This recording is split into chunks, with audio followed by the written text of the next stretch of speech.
Sa Rilikha Elementary School at pupunta nga tayo sa Kapitan.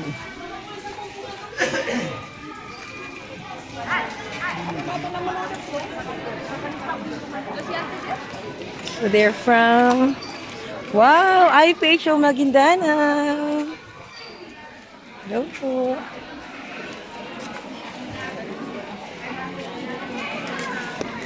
So, nandito po yung kapitan natin.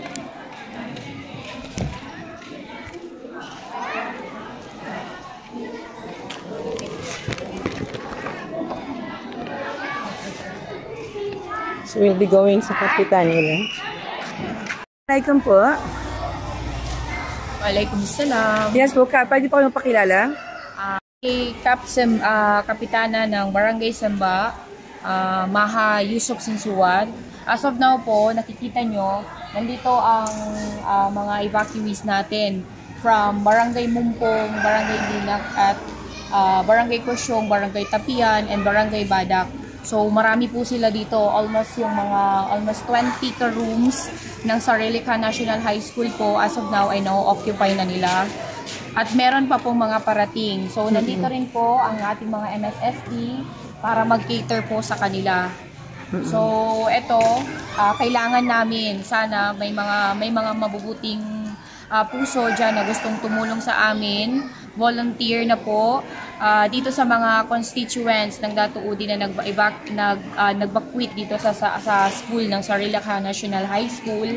Kailangan po ng mineral water, ng pastil, ng tinapay para po ngayong araw lang, pantawid gutom lang po dahil mamaya po magpapalugaw din po kami. Dideskartehan po namin, mag-i-initiate po kami na magluluto ng makakain nila dahil po napakarami nila po dito. Kailangan namin ng tulong makakain ng mga evacuate natin dito. How many evacuees you have here po? As of now, ma'am, yan. Ayan yung naka-note man. So, ma'am, what's your message for the Varm government? Sa Varm government po, ang mensahe po namin sa inyo, makipagtulungan po kayo magtulungan po tayong lahat.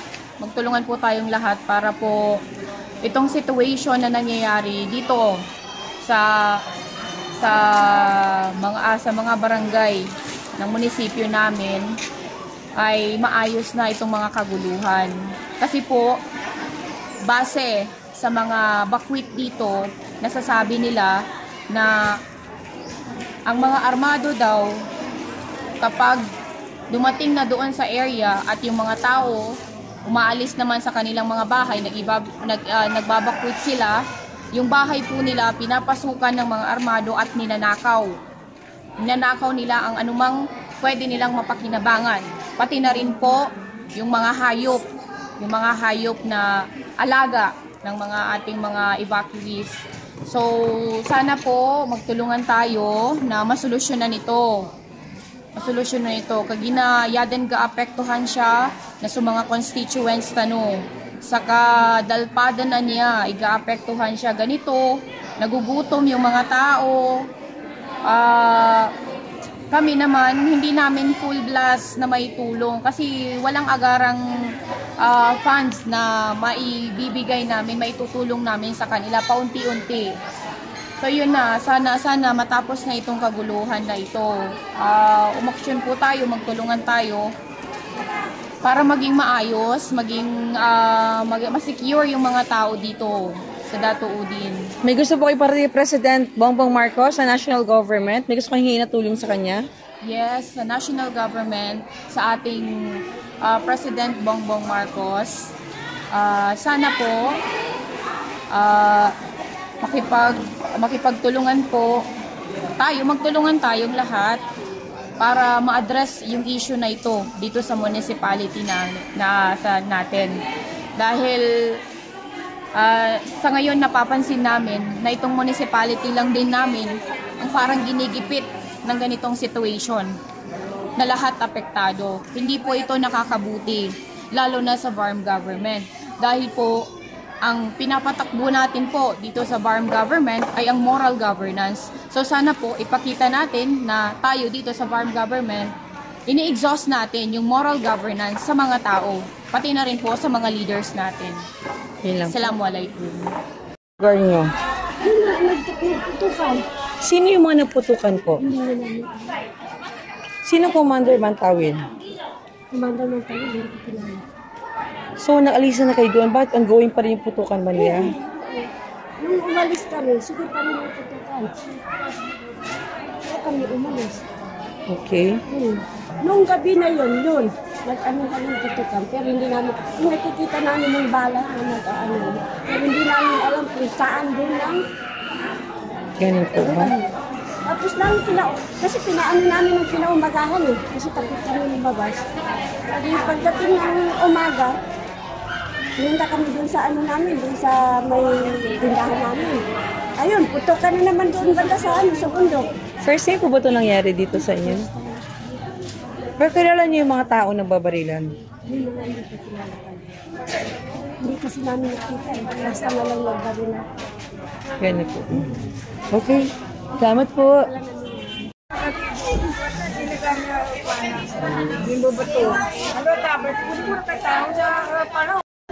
So guys, nakikita mo yung mga bukwit.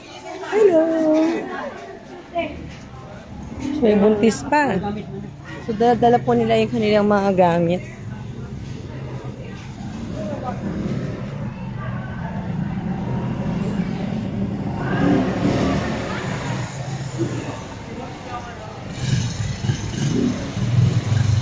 May nagalaga pa yung tayong. Waalaikumsalam. So, can you please give us some update your, bilang dato po dito sa lugar natin? Ano po yung mga initiatives na ginagawa niyo? Please initiatives po. Actually, we're after for the civilian to return to their respective places. So, as of this moment, lahat sila naka-with somewhere down sa may Tamangtaka area. So, ang inisip namin ngayon, paano makabalik yung mga civilian in their respective houses. Pero kasi, nangyari ito kanina umaga, baka kailangan namin ng presence of the military para as a peacekeeping force. So, any... Kanina marami doon na kita na pumunta rito, pero nandito tayo, nakita mo naman yun. Lahat ng tao, wala ng tao dito. Mismo ikaw nakakita, wala ng tao dito. And also in Mumpung area, no?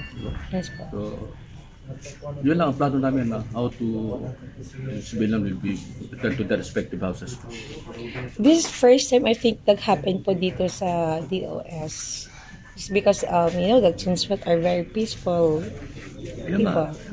I'm asking mga civilian, especially the barangay chairman, ano ba nagawa nyo na bakit ganito? Bakit ganito nangyari sa lugar nyo? Ano bang, why this thing happened now during that time, one of the most peaceful municipality in the province of Maguindanao before. Tapos ngayon, siguro ito yung offshoot na nangyari doon sa 3 barangay somewhere at the area of Dalican, no? Barangay Tados, Kakar, Albungan.